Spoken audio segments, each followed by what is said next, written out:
Das sind die Komponenten für vorne. Eine Upside-Down-Gabel aus einer alten Husqvarna. Komplett mit Lenker, Bremse, Gabelbrücke, vordere Felge. Und das versuche ich jetzt mal hier reinzubekommen.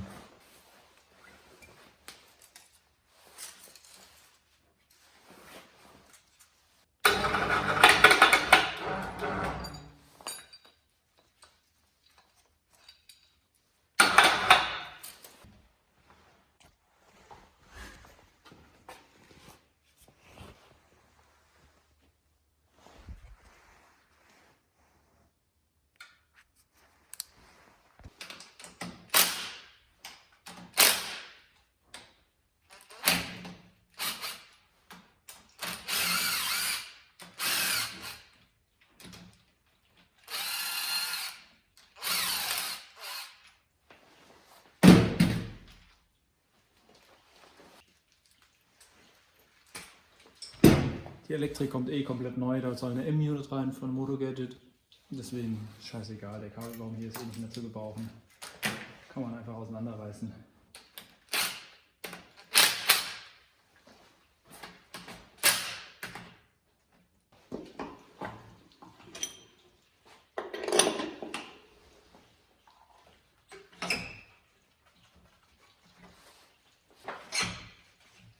Kabel draußen. Die war übrigens schon mal draußen. Ich habe das Auto nämlich Ich habe das Motorrad übrigens im Auto transportiert und nicht im Anhänger. Als ich es gekauft habe, da bin ich hingefahren und der Verkäufer hat sich dann auch gewundert, wie ich das jetzt transportieren sollte. Und dann habe ich gesagt, ich baue jetzt die Gabel aus, ich baue das Hinterrad aus und dann habe ich es einfach in den Kofferraum reingelegt und bin heimgefahren, weil dann kann man schneller als 100 oder 80 km/h fahren. Deswegen ging die jetzt auch so schön gerade raus. Also hier merkt man schon irgendwas. Die rastet in der Mitte ein. Keine Ahnung, ob das normal ist. Eigentlich nicht und es geht. Also eine richtige Panzersteuerung. Kann man komplett vergessen. Wird jetzt erstmal schön zerlegt.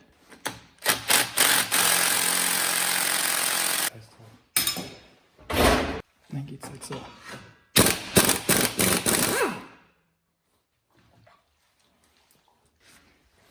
Glück gehabt. Jetzt sehen wir gleich, was für Lager drin sind und ob die neue Gabelbrücke reinpasst, was wir anpassen müssen. Oh, da sind Kugeln drin. Bei mir sind jetzt in dieser XT 12 und 7 19 Kugeln drin. Ich weiß nicht, ob das stimmt oder ob schon welche fehlen. Also im unteren Lager. Jetzt gucken wir mal oben rein. Also hier oben sind 22 Kugeln drin. Unten sind sie auch etwas größer, ist ja auch logisch, weil die Belastung unten größer ist. Wenn ich ein Motorrad zerlege, dann packe ich immer die kleinen Teile oder größere Teile auch in so ein Tütchen. Das kann man dann schön beschriften. Mache Fotos, dann verliert man auch nichts. Man weiß auch, wenn es nach ein paar Jahren wieder zusammengebaut wird, wo was hinkommt.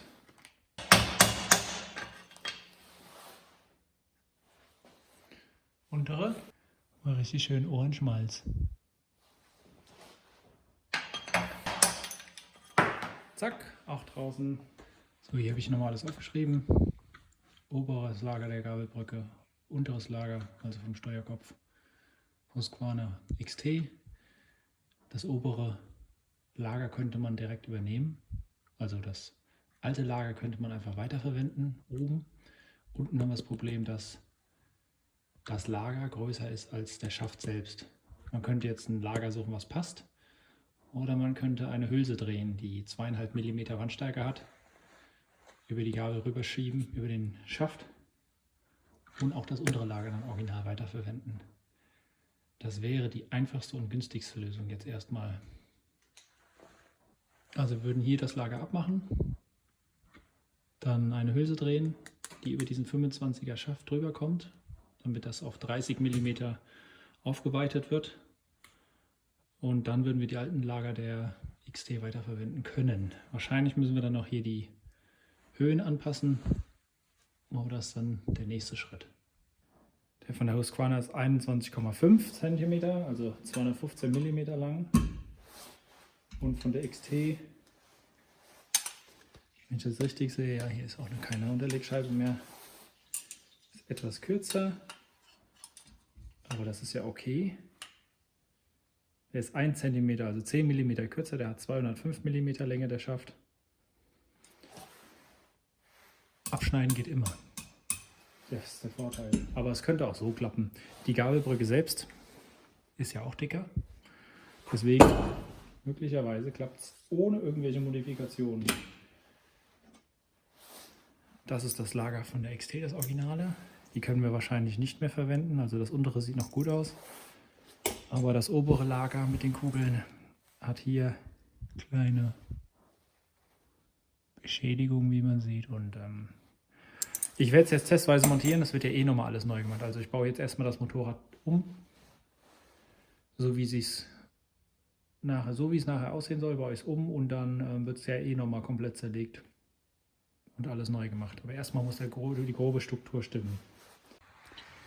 So werde ich den Adapter jetzt mal machen. 40 außen, 5 mm für diesen Staubschutzring und dann nochmal hier 5 mm Höhe für das Lager selbst.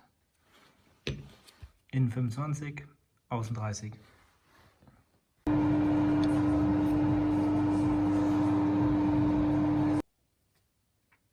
So, der Adapter ist fertig.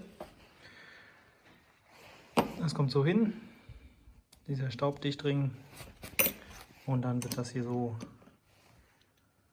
darüber gepresst. Passt jetzt natürlich nicht, weil es so gedreht ist, dass es darauf gepresst ist, damit sich das natürlich nicht verrutscht und verdreht.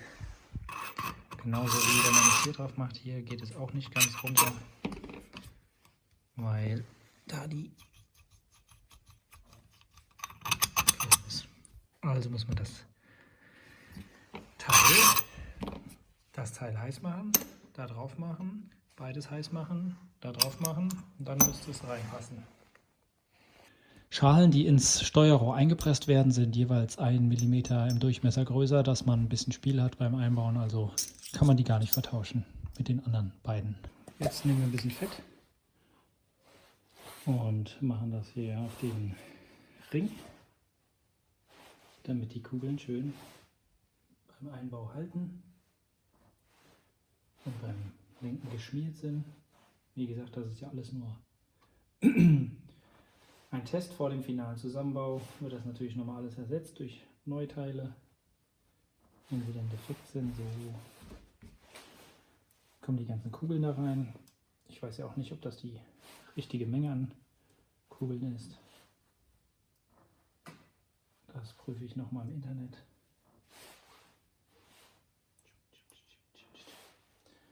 Also ich vermute, es fehlen welche, so wie das aussieht. Also ich habe gerade noch 3 Stück gefunden. Jetzt sieht es doch besser aus. Ich glaube, das sind alle Kugeln. Die kleinen Kugeln mache ich jetzt noch oben schnell rein, damit, wenn man es unten reinsteckt, es direkt verschrauben kann. Sonst hat man ein Problem.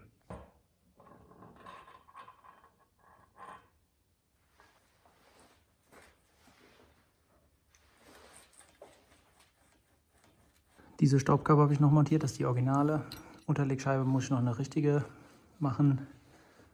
Und dann sieht das eigentlich ganz gut aus.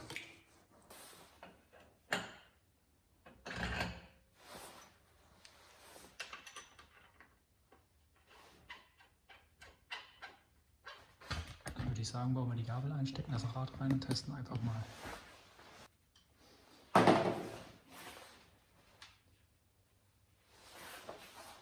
Dann würde ich sagen, kommt das Rad jetzt rein. Das wirkt schon brutal. Die Felge wird noch getauscht. Das ist nämlich eine schmalere als die von der XT. Ich werde die umspeichen. Und hinten natürlich höher legen. Aber so sieht es auch schon geil aus jetzt. Erster Test der Gabel passt soweit. Kleine Feinarbeiten werden gemacht. Hinten muss sie jetzt natürlich noch deutlich höher, weil das sieht ja nichts aus. Aber die passenden Dämpfer habe ich in einem anderen Motorrad schon mal eingebaut. Deswegen, ich habe überlegt, ob ich 420 mm Dämpfer hinten einbaue. Und dann geht es schon an die Optik, Schutzbleche. Kleinteile, Heck absägen, kürzen, Motorrevision, Elektrik komplett machen. Das wird schön. Ja, das Schöne war auch, dass man nur hier unten diesen kleinen Adapter drehen musste auf der Drehmaschine. Und das war's dann auch schon.